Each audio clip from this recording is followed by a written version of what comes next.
രണ്ടു കേന്ദ്രമന്ത്രിമാരും രാജിയിലേക്ക്. പ്രത്യേക കോടതി വിധി മോദിയുടെ കസേര ഇളക്കുമെന്ന കാര്യത്തിൽ സംശയം വേണ്ട. ഒരിക്കൽ രാഹുൽ തുടങ്ങിവെച്ച യുദ്ധത്തിൽ ജനപ്രതിനിധികളുടെ പ്രത്യേക കോടതി ഇടപെടുമ്പോൾ ഓടി ഒളിക്കാൻ പോലും ആവാതെ നിരപരാധിത്വം തെളിയിക്കേണ്ടി വരും നിർമ്മല സീതാരാമനും JP നദ്ദയ്ക്കും. അതേ മോദി മന്ത്രിസഭ താങ്ങി നിർത്തുന്ന രണ്ട് കേന്ദ്രമന്ത്രിമാർ. ഒരാൾ രാജ്യത്തിന്റെ സമ്പദ് വ്യവസ്ഥയുടെ കാവലാൾ, മറ്റൊരാൾ രാജ്യത്തിന്റെ ആരോഗ്യം കാത്തുസൂക്ഷിക്കുന്ന ആരോഗ്യമന്ത്രിയുമാണ്.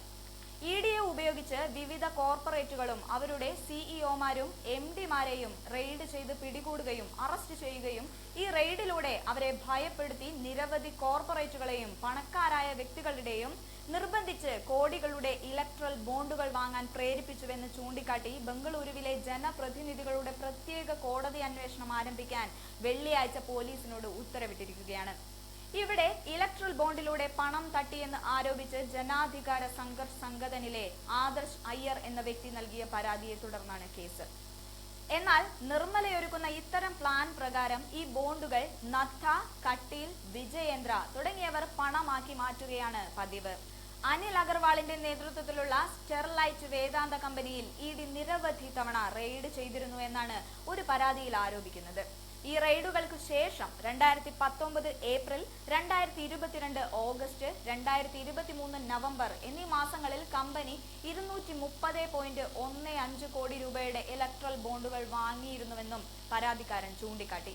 അതുപോലെ അരവിന്ദോ ഫാർമയുമായി ബന്ധപ്പെട്ട കേസും പരാതിയിൽ വിവരിക്കുന്നുണ്ട്. ED ഉദ്യോഗസ്ഥരുടെ റെയ്ഡുകൾക്കും പിടിച്ചെടുക്കലിനും അറസ്റ്റിനും വിധേയമായതിനെ തുടർന്ന് അരവിന്ദോ ഫാർമ ഗ്രൂപ്പ് കമ്പനികൾ 2023 ജനുവരി 5, 2022 ജൂലൈ 2, 2022 നവംബർ 15, 2023 നവംബർ 8 എന്നീ തീയതികളിൽ 41.5 കോടി രൂപയ്ക്ക് ഇലക്ട്രൽ ബോണ്ടുകൾ വാങ്ങിയെന്നും പരാതിയിൽ പറയുന്നു. പരാതിക്കാരൻ ആദ്യം 2024 മാർച്ച് 30 തിലക് നഗർ പോലീസിൽ പരാതി നൽകിയിരുന്നു. തുടർന്ന് 2024 ഏപ്രിൽ ബംഗളൂരു സൗത്ത് ഈസ്റ്റ് DCPയെ സമീപിച്ചു. ഈ പരാതിയിലും നടപടിയൊന്നും ഉണ്ടാകാതായപ്പോഴാണ് കോടതിയെ സമീപിച്ചത്. എന്തായാലും മോദി മന്ത്രിസഭയുടെ അടിത്തറ ഇളകാൻ തുടങ്ങിയെന്നതിന്റെ തെളിവാണ് ക്യാബിനറ്റ് മന്ത്രിമാർക്കെതിരെ ഇപ്പോൾ നടക്കുന്ന അന്വേഷണങ്ങൾ സൂചിപ്പിക്കുന്നത്.